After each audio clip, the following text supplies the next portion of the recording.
Good evening, sir. How are you? Fine, sir, fine. Hope everyone has gone through all 2 lectures I have provided.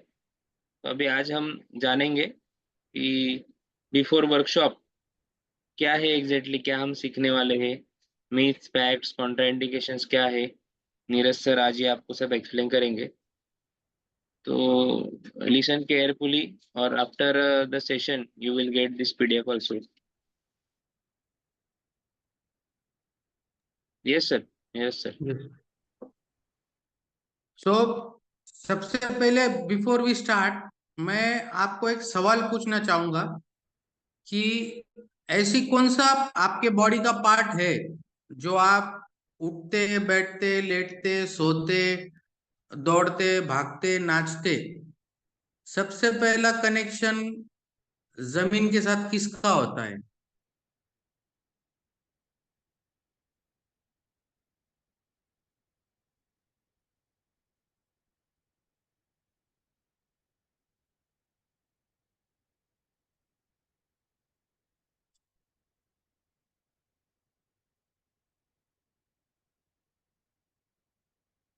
Tejas sir, Rao साहब sir.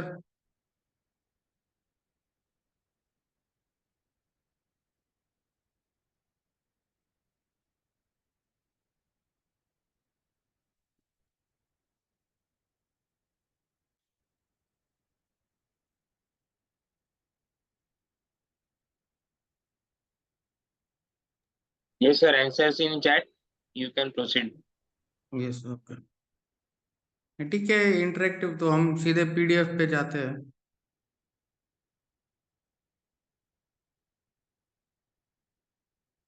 तो हम जो tradition अभी जो हम exactly उसमें बोन सेटिंग या स्पाइनल अलाइनमेंट एग्जैक्टली क्या होता है और क्यों जरूरी है, क्यों करना चाहिए, उसके बारे में जानकारी लेंगे थोड़ा सा। तो बोन सेटिंग या स्पाइनल अलाइनमेंट क्या है? Spinal alignment is a procedure in which a train specialist uses their hand or small instrument to apply a controlled or a sudden force to a spinal joint। और ये हमें क्यों करना है, उसका स्पेसिफिक गोल क्या है कि हमारे स्पाइन का जो मोशन है, यानी flexion extension forward bending side bending, ये रिस्ट्रिक्ट हुआ है। तो उसको इम्प्रूव करने के लिए और बॉडी का फिजिकल और साथ में न्यूरोलॉजिकल फंक्शन स्मूथली करने के लिए हम स्पाइन का मैनिपुलेशन करते हैं या बोन सेटिंग करते हैं। जो वर्टिब्राज मिसअलाइन हुए उनका मैनिपुलेशन करते हैं। तो कानात ऐकायचं ते आवाज येत नाही.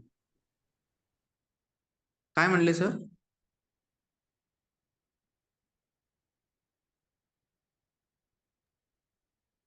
Sir, I have muted everyone.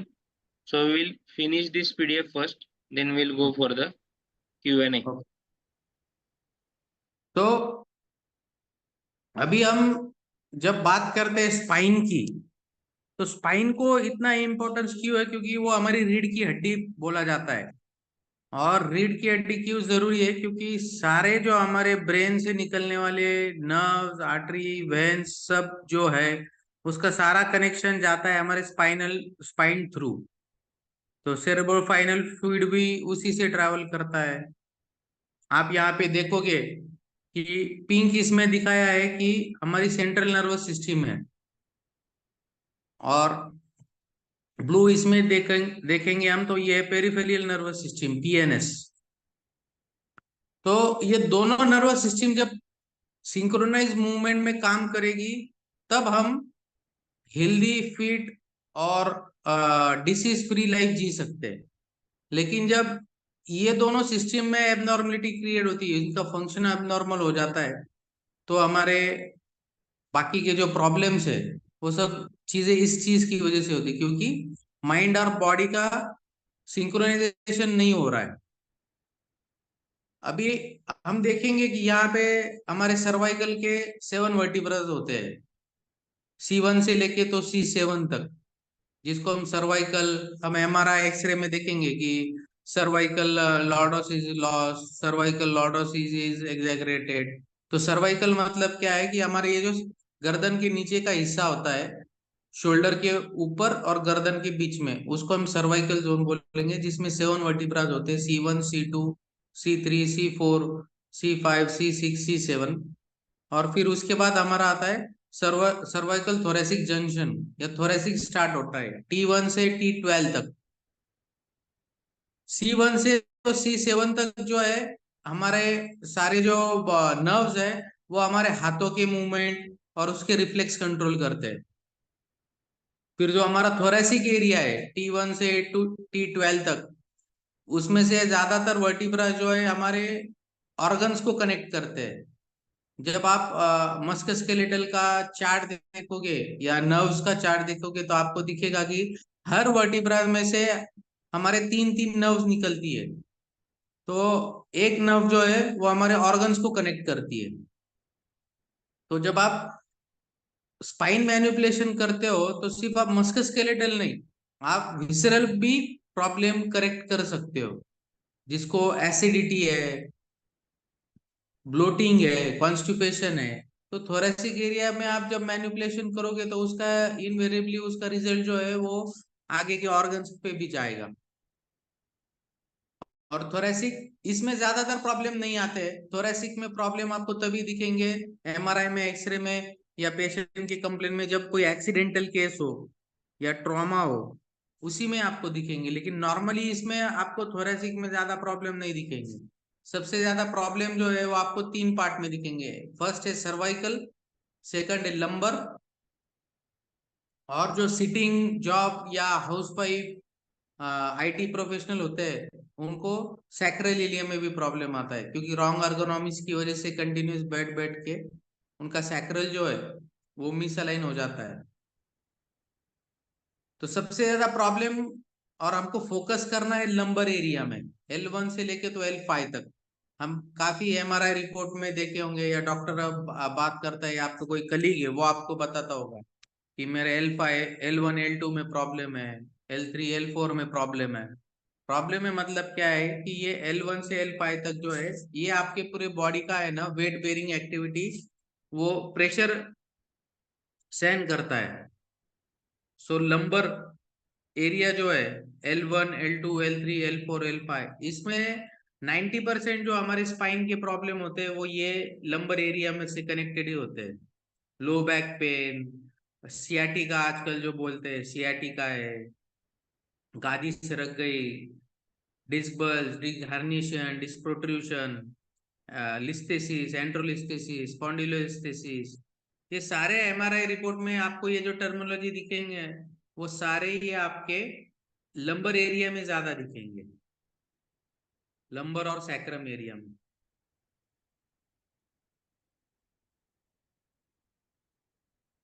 तो कायरोप्रैक्टिक एडजस्टमेंट क्या है, यहाँ पे आप राइट साइड में देखोगे कि एक हर्नेटेड डिस्क है, डिस्क बल्ज हो गई है। तो वो डिस्क जो है, डिस्क क्या होता है, वो सेवेनल फ्लूइड होता है। वो सेवेनल फ्लूइड जब आप आपके स्पाइन पे या वर्टिब्रा पे एक्सेस प्रेशर आता है बैड एर्गोनॉमिक्स की वजह से, और वो जो फ्लूइड है, वो डिस्क है, वो दो वर्टिब्रास के बीच में कुशनिंग का काम करती है, शॉक अब्सर का काम करती है। उसको देख, अगर आप क्लोजली मॉनिटर करोगे, तो उसको कहीं पे भी ऐसा कोई फिटिंग नहीं है। वो दो वर्टिब्रास के बीच में वो एक डिस्क होती है, सेवेनल फ्लूइड होता है। अभी रॉन्ग एर्गोनॉमिक्स की वजह से, गलत तरीके से आगे झुकने में, बैठने में, फिर उस पे प्रेशर आने में, कोर मसल वीक हो जाने की वजह से, आपका एंकल जो है वो इनस्टेबल होने की वजह से, फीट जो है ओवर प्रोनेशन, ओवर सुपिनेशन में जाने की वजह से, टीबिया फीबिया रोटेट होने की वजह से आपके हिप मसल जो है वो काम नहीं करते, वो लॉक हो जाते हैं, और उसका प्रेशर आपके स्पाइन पे आता है, डिस्क पे आता है। और फिर आप कुछ झुकने जाते हो तो डिस्क बल्ज हो जाती है, हार्निएटेड डिस्क जिसको हम कहते हैं। तो आप देखोगे कि वो एरो में पॉइंटेड किया है कि एक पार्ट जो है डिस्क का बाहर आया हुआ है, और वो बाहर आया हुआ पार्ट जो है, तो वो वर्टिब्रास में जो हमारी नर्व बाहर निकलती है उसको कंप्रेस कर रही है। तो कंप्रेस करने की वजह से क्या हो रहा है, आपका पेन रेडिएट हो रहा है, नमनेस, टिंगलिंग, इन्फ्लेमेशन। कौन सी नर्व कंप्रेस हो रही है, उसका फंक्शन जो है, वहां पे उनको पेन साइड वो प्रॉब्लम महसूस होगा। तो कायरोप्रैक्टिक एडजस्ट में हम क्या करेंगे, हम जो है वो दो वर्टिब्रास को जो कंप्रेशन होने की वजह से डिस्क बल्ज हुई है, उसको हम डीकंप्रेस करेंगे या स्पाइनल एडजस्टमेंट करेंगे। जो वर्टिब्रास रोटेट हो गई है वो असेसमेंट करके उसका करेक्शन करेंगे। यहाँ पे आप एक रिपोर्ट देख सकते हो, एमआरआई का रिपोर्ट है, disc compression in spine, C1 C2 हमारा जो एक्सिस और एटलस है।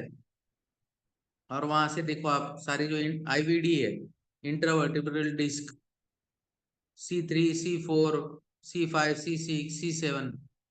तो अभी ये जिस पेशेंट का एमआरआई है, उसका जो है C4 C5 और C6 C7 में डिस्क बल्ज है। आप देखोगे कि वहां पे वो जो रेडनेस है, एक वो बम्पीनेस जो है, वो बाहर की बाजू कंप्रेस हो रहा है, अगर आप गौर से देखोगे तो ये सर्वाइकल का है। तो ये पेशेंट को नमनेस, टिंगलिंग, हाथों में स्ट्रेंथ कम होना, ये अलग अलग कौन सी नर्व कंप्रेस है उस हिसाब से उनको सिम्टम्स फील होंगे।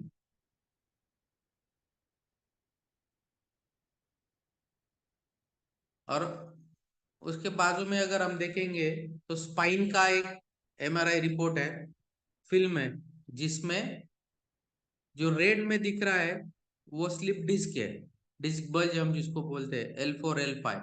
और 90% केसेस जो है आपको L4 L5 S1 यही पेशेंट के आएंगे। उसके सबसे बड़े रीजन है रॉन्ग ergonomics और sedentary lifestyle. This is normal spine and yes, this is abnormal spine MRI. Normal spine. You can clearly see कि नॉर्मल स्पाइन है, तो सारे जो डिस्क है आप वो देखोगे, वो व्हाइट लाइन के बाहर नहीं है। और आप राइट साइड में अगर देखोगे तो L4 L5 जो है, वहां पे आपको इन्फ्लेमेशन भी दिख रहा है रेड, और वो डिस्क थोड़ी बाहर आ गई है। तो बाहर आने की वजह से जो नर्व रूट है, नर्व पाथवे है, वो उसको कंप्रेस कर रहा है, और उसकी वजह से उसको पेन रेडिएट हो रहा है, नमनेस, टिंगलिंग, बर्निंग सेंसेशन। कभी कभी पेशेंट को लॉस ऑफ मूवमेंट भी हो जाता है, बॉवेल मूवमेंट कंट्रोल नहीं होता है, पाड़ा इकोडा सिंड्रोम हम उसको बोलते हैं। तो वो हमारे लिए रेड फ्लैग रहेगा। अगर एमआरआई रिपोर्ट में क्वाडा इकोना सिंड्रोम बताया है, तो उस पेशेंट को हाथ भी नहीं लगाना है, क्योंकि वो एब्सोल्यूट रेड फ्लैग है, उसको सीधे ऑपरेशन थिएटर में जाना चाहिए। पेशेंट का ट्रीटमेंट करते वक्त हमें एक ये बात ध्यान में रखनी है कि पेशेंट की तकलीफ अगर हम कम नहीं कर सके तो भी चलेगा, लेकिन पेशेंट की तकलीफ हमारे हाथ से बढ़नी नहीं चाहिए। इसके लिए proper diagnosis, proper history, consulting, counselling, ये सब करके ही आपको पेशेंट को हाथ लगाना है। तो sciatica क्या है, sciatica इज लॉन्गेस्ट नर्व। आप अगर देखोगे तो वो नर्व कहाँ से निकल रही है, अपनी L4 L5 S1, वहां से वो निकल के आपके हैमस्ट्रिंग, ग्लूटेस मीडियस, काफ, एचएलएस टेंडन तक जाती है, वो प्लैंटर फेशिया तक भी जाती है। ये कॉमन आपको कंप्लेन दिखेगी sciatica है, पेशेंट खुद आके मुझे आपको बताएगा कि मुझे sciatica है। तो sciatica हर किसी को sciatica नहीं होता है। अगर सच में किसी को sciatica है, सियाटिक नर्व कंप्रेस्ड है, तो वो इंसान ना चल सकता है, ना बैठ सकता है, ना हंस सकता है, ना खा सकता है। लेकिन पेशेंट ही खुद हमको बोल देगा कि मुझे sciatica है। जो sciatica क्या एक लॉन्गेस्ट नर्व है, अगर आप उसका पाथवे चेक करोगे और उसको कहाँ पे नर्व कंप्रेशन है, वहां उस बेसिस पे पेन साइड डिपेंड रहेगी। माइल्ड टू, उसके सिम्टम्स क्या होते हैं, mild to sharp to severe in the lower parts of the body including your back, hip and buttocks. sensation of being numb or having pins and needles in the legs, burning sensation, foot and numbness, limping, muscle weakness और overall body weakness। तो जब patient आपके पास आता है, आपको history और counselling ये बहुत जरूरी है पेशेंट की। Without history, without counselling, consulting आप पेशेंट को ट्रीट नहीं कर सकते और करना भी नहीं चाहिए। थरो एग्जामिनेशन के बाद ही आप पेशेंट को जो है आप उसको ट्रीटमेंट कर सकते हो या करनी चाहिए। तो यहाँ पे आप देखोगे कि दो इमेजेस है, एक हार्नेटेड डिस्क है, उसमें क्या हो रहा है कि pressure in the disc is so great that a tear occurs in the disc wall leading to sciatic।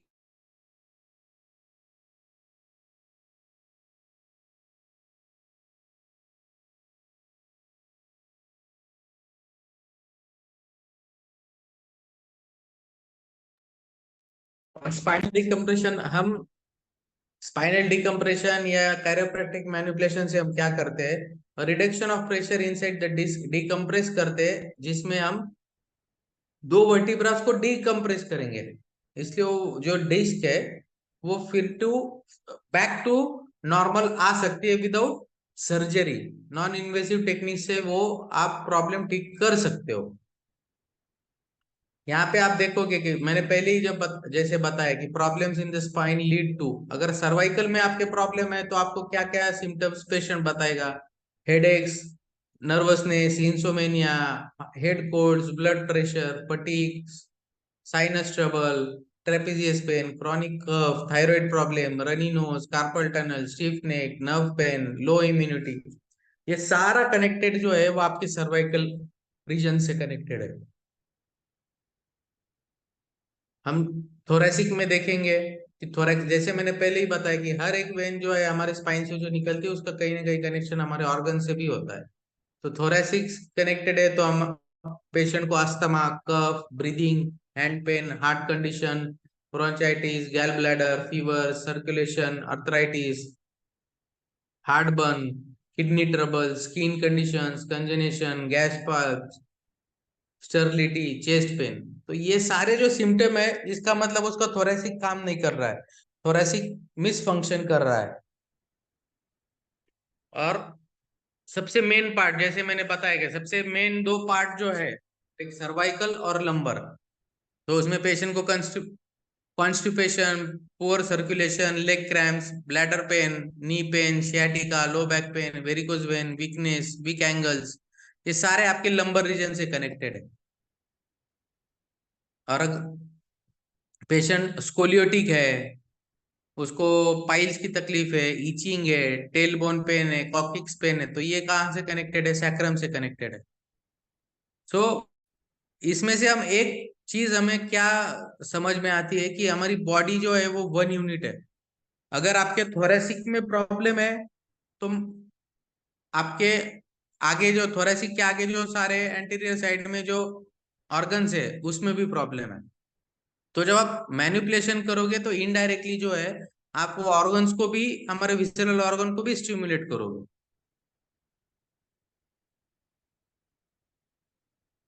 तो ऑस्टियोपैथिक आर्टिकुलेशन या कायरोप्रैक्टिक बोन सेटिंग हमें क्यों करनी चाहिए, तो उसके तीन 10 रीजन सबसे मेन है। Athletic performance, blood pressure, colic and ear infection, frozen shoulder, headache, low back and neck pain, neurological condition, sciatica, scoliosis, surgery prevention.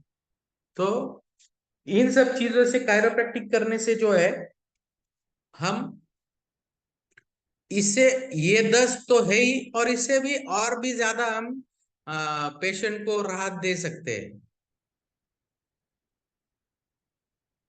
तो हम सबसे मेन चीज देखेंगे अभी, ये सब क्यों होता है, back pain, neck pain, shoulder pain, ये सब क्यों होता है। तो आप यहाँ पे देखोगे कि गुड पोस्चर और बैड पोस्चर है।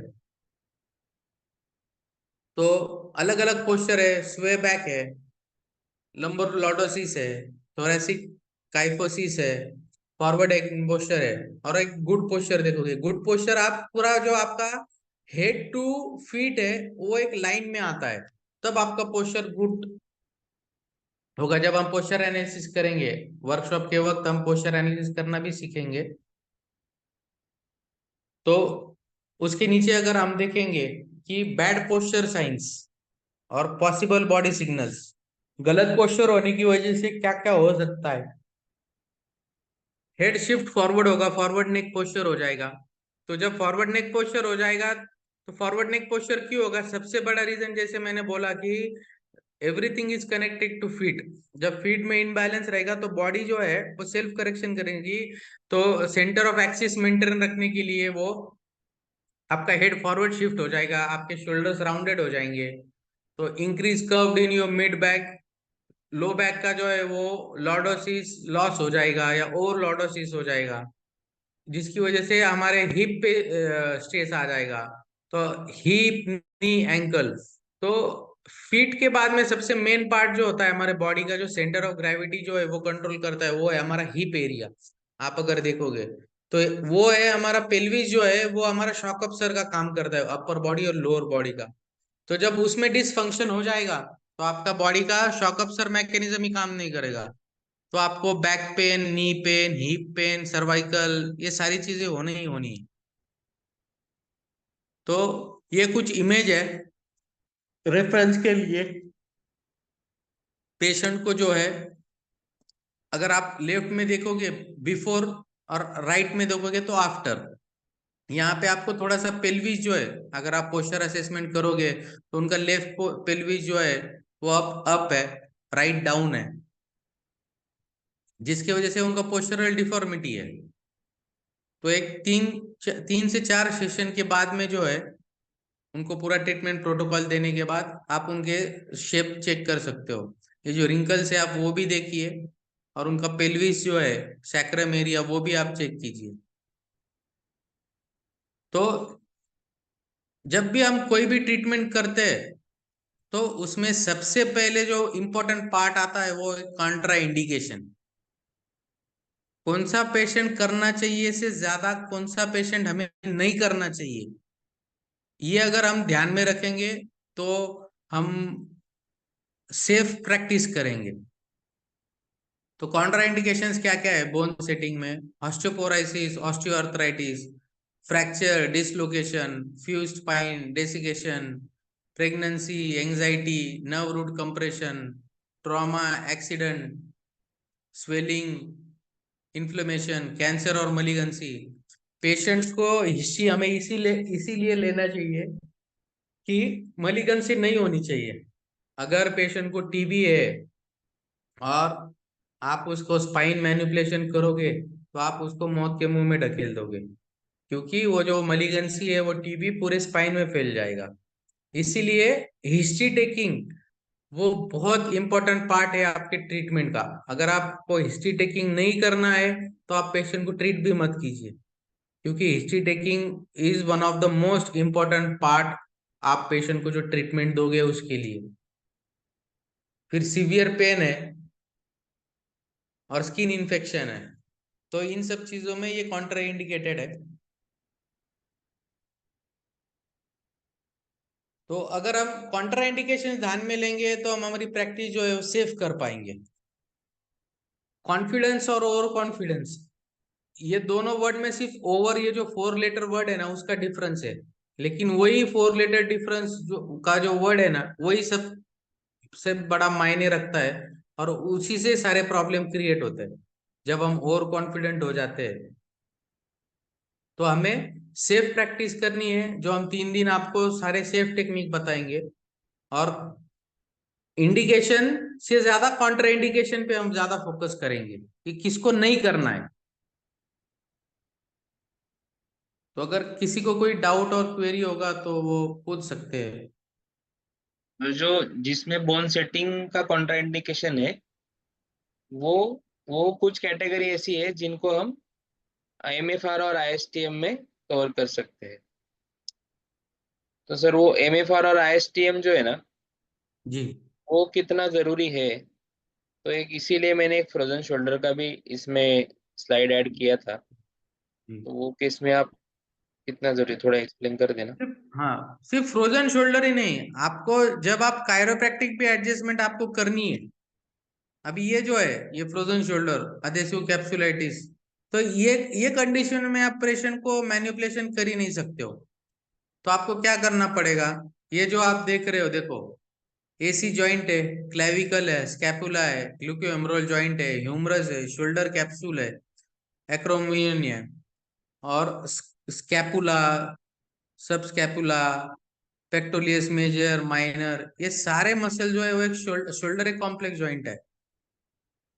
तो आपको सिर्फ फ्रोजन शोल्डर ही नहीं, नॉर्मल शोल्डर पेन का भी पेशेंट होगा तो आपको पहले उसका फेशियल रिलीज करना पड़ेगा, सॉफ्ट टिश्यू मोबिलाइजेशन करना पड़ेगा, और फिर आप उसको मैनिपुलेशन कर सकते हो। अगर आप फर्स्ट सिटिंग में या डायरेक्ट मैनिपुलेशन करोगे तो आप उसको पेशेंट का दर्द जो है वो बढ़ा सकते हो, उसको इंजरी क्रिएट कर सकते हो।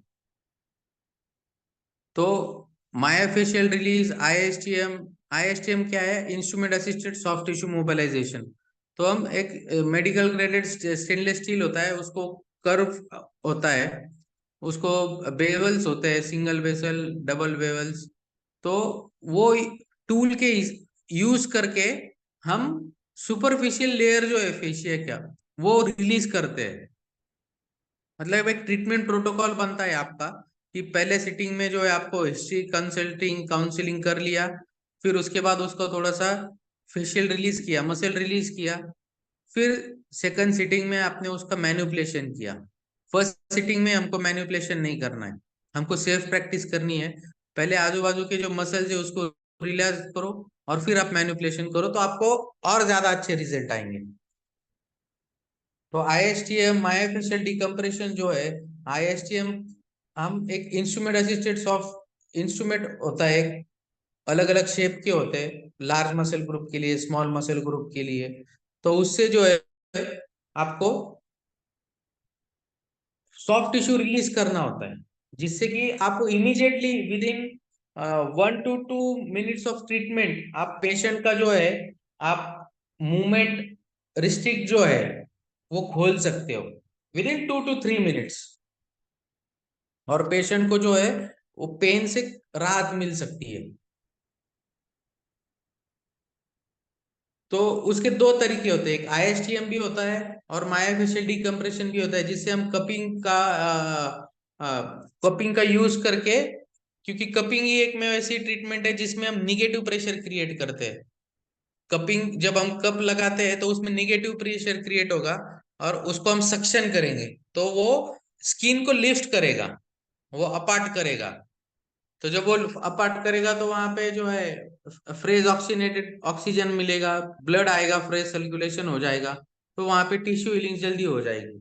मसल स्पैज्म, पेन, कोई भी एक्शन पेन के लिए, रिकवरी के लिए, रिहैब के लिए, रेंज ऑफ मोशन रिस्ट्रिक्टेड है वो खोलने के लिए आप कपिंग और आईएसटीएम का इस्तेमाल कर सकते हो, जिससे आपको काफी अच्छे रिजल्ट मिलेंगे। और फिर वो करने के बाद जो है जब आप कायरोप्रैक्टिक एडजस्टमेंट या बोन सेटिंग करोगे तो आपको और अच्छे से ज्यादा रिजल्ट मिलेंगे, और उसमें आपके एफर्ट्स कम हो जाएंगे जाएंगे आप एग्जॉस्ट नहीं होंगे, क्योंकि ऑलरेडी आपने जो फेशियल अडेशन था, जो अडेशन था वो रिलीज किया है। सो आपको मैनिपुलेशन करते वक्त जो है ज्यादा प्रेशर नहीं लगाना पड़ेगा। और मैनिपुलेशन भी एक कोई भी चीज सिर्फ मैनिपुलेशन ही नहीं, आईएसटीएम भी, मायोफेशियल डिकम्प्रेशन भी, ये टेक्निक का पूरा गेम है, ये ताकत का गेम है नहीं। आपको सिर्फ टेक्निक यूज करनी है। मैनिपुलेशन में भी आपको जितना हो सके पेशेंट का बॉडी वेट यूज करके आपको मैनिपुलेशन करना है। जो थ्रस्ट हम सिखाएंगे तो वो थ्रस्ट आपको, जब आप आईएसटीएम मायोफेशियल डिकम्प्रेशन वो करके थ्रस्ट दोगे तो आपको और ज्यादा अच्छे रिजल्ट मिलेंगे, और वो रिजल्ट लॉन्ग टाइम रहेंगे। इसलिए सिर्फ कायरोप्रैक्टिक करके भी आपको उतने रिजल्ट नहीं मिलेंगे, सिर्फ आईएसटीएम करके भी नहीं मिलेंगे, वो दोनों है, एक ही ट्रैक है। तो वो दोनों चाहिए, तभी आपकी जो ट्रीटमेंट की गाड़ी है वो स्मूथली चल पाएगी। तो आप ये देखोगे ये इमेज में आईएसटीएम, नीचे के जो दो इमेज है वो आईएसटीएम के हैं और ऊपर के जो दो है वो मायोफेशियल डिकम्प्रेशन के हैं। और इससे बहुत अच्छे रिजल्ट जो प्रीवियस बैच के भी है जिन्होंने ये किया है उनको बहुत अच्छे रिव्यूज मिल रहे हैं, पेशेंट से फीडबैक मिल रहे हैं, पेशेंट की रेंज ऑफ मोशन खुल रही है, पेन कम हो रहा है। और जो कायरोप्रैक्टिक एडजस्टमेंट आप कर रहे हो उसका रिजल्ट लॉन्ग लॉन्ग टाइम के लिए मिल रहा है पेशेंट को।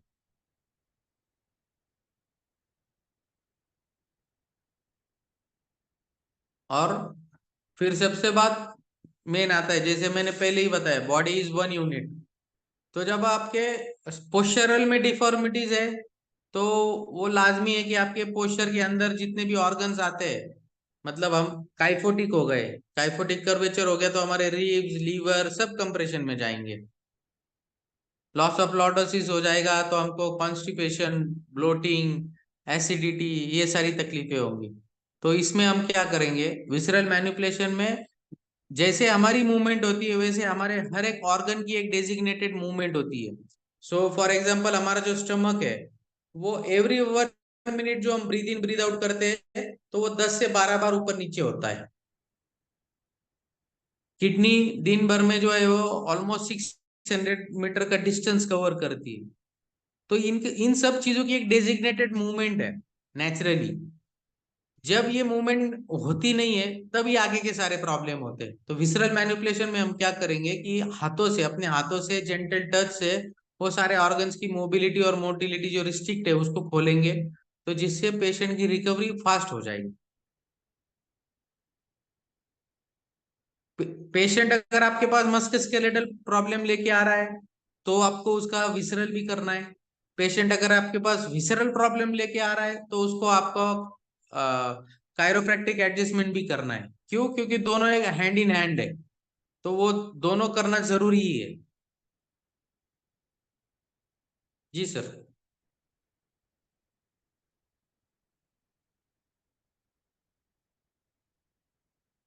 किसी को कोई डाउट होगा तो वो पूछ सकते हैं।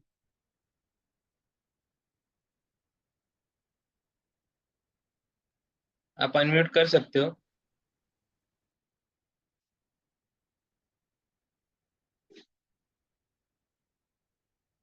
तेजस सर, आपको कुछ डाउट है?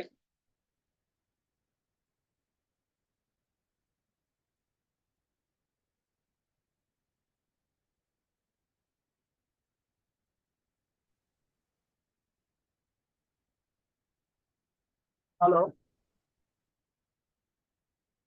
हाँ सर।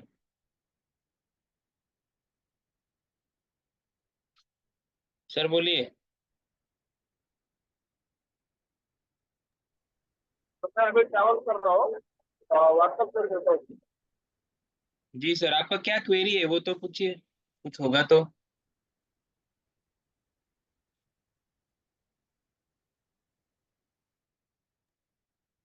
सर सर मला विचारायचं आहे, आपल्या ह्या ट्रीटमेंट मध्ये संधिवात बरा होऊ शकते का आपल्या ह्याच्यातून? विसरल मॅन्युप्लेशन, ISTM आणि त्याच्याने तुम्ही त्यांचं पेन कमी करू शकता। हा. हम्म. पण आणि हे पॅथॉलॉजिकल प्रॉब्लेम आहे, हा हा मेकॅनिकल प्रॉब्लेम नाही आहे। हा, हा. आणि प्रॉब्लेम दोन प्रकारचे असतात, एक हा मेकॅनिकल प्रॉब्लेम असतो आणि एक पॅथॉलॉजिकल प्रॉब्लेम असतो। हा संधिवात, आमवात हे पॅथॉलॉजिकल प्रॉब्लेम आहेत। हा हा. त्यांचं पेन कमी करू शकता तुम्ही, त्यांची रेंज ऑफ मोशन जी रिस्ट्रिक्ट होतीये ती वाढवू शकता, हम्म, त्यांना आराम तर नक्कीच देऊ शकता तुम्ही। हम्म. व्हिज्युअल